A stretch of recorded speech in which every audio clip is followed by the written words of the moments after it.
It's kind of strange when you think about it. We argue nonstop about boomers and millennials. We analyze Gen Z like they're some brand new psychological experiment. But there's an entire generation sitting quietly in the middle that almost never gets talked about at all. Generation X, born roughly between the mid-1960s and early 1980s. They're your older coworkers who don't overshare, your parents who seem emotionally reserved but strangely capable.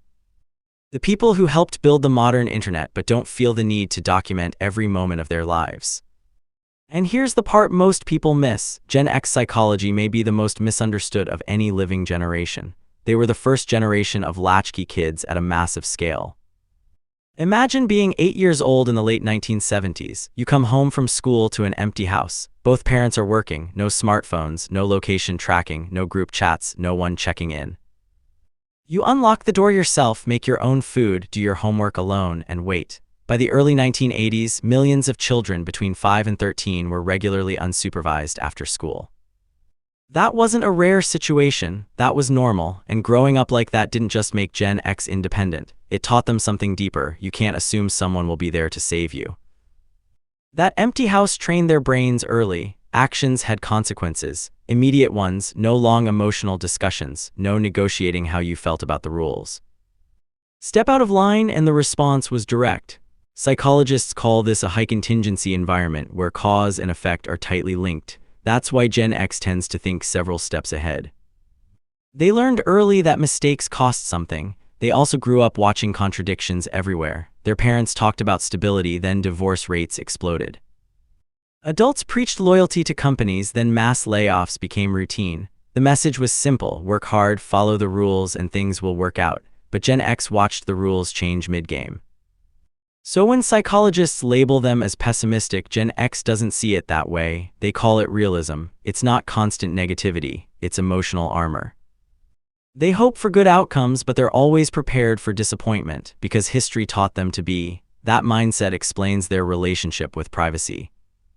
Gen X grew up in a world where mistakes were temporary. If you embarrassed yourself, a few people knew, then life moved on. No permanent digital record. So the idea of broadcasting your personal life to strangers doesn't feel exciting to them. It feels dangerous. Not because they don't understand technology, but because they learned early that invisibility is safety. They also mastered irony as a defense mechanism. Humor became a way to keep emotional distance. Joke first, laugh it off, don't let things cut too deep. You can trace this back to the era they grew up in: Cold War anxiety, nuclear drills in school. Adults talking about global annihilation while insisting everything was fine. When authority figures act calm while disaster feels possible, you learn to emotionally hedge. Despite all this, Gen X developed a work ethic that still stands out. They don't talk about grinding, they don't brand it, they just work. Their early jobs weren't glamorous.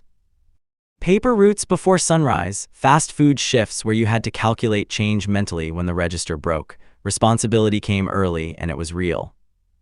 They watched their parents' generation get crushed by corporate restructuring, so they never believed in company loyalty. Instead, they became loyal to skill. If nothing is stable, then competence becomes your safety net. Be useful, be adaptable, be the person who can solve problems when things fall apart.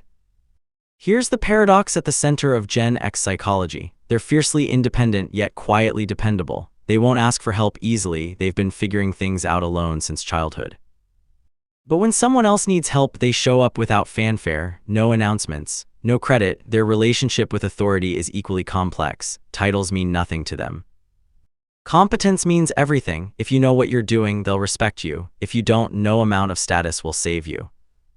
This skepticism comes from watching authority figures fail repeatedly, politically, economically, and morally. Economically, Gen X has been hit over and over again.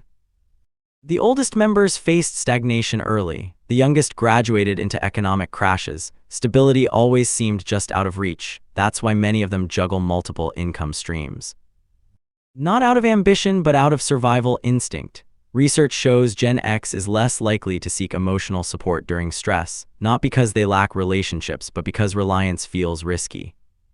Self-reliance became their default setting. They also grew up valuing information differently. Before instant search, knowledge required effort, libraries, card catalogs, trial and error. When information costs time, it sticks. When something broke, you didn't replace it, you fixed it. That built a belief that the world is solvable if you're patient enough. Now they're watching their kids grow up in a hypervisible world, constant supervision, constant validation, constant documentation. They gave their children the attention they never had, but sometimes they worry they removed the friction that made them strong. Generation X isn't better than other generations, just different. Shaped by a moment when the old systems were collapsing and the new ones hadn't fully arrived yet, they're the bridge generation, and bridges don't get praised. They just hold everything up quietly, expecting nothing in return, which honestly is the most Gen X thing imaginable.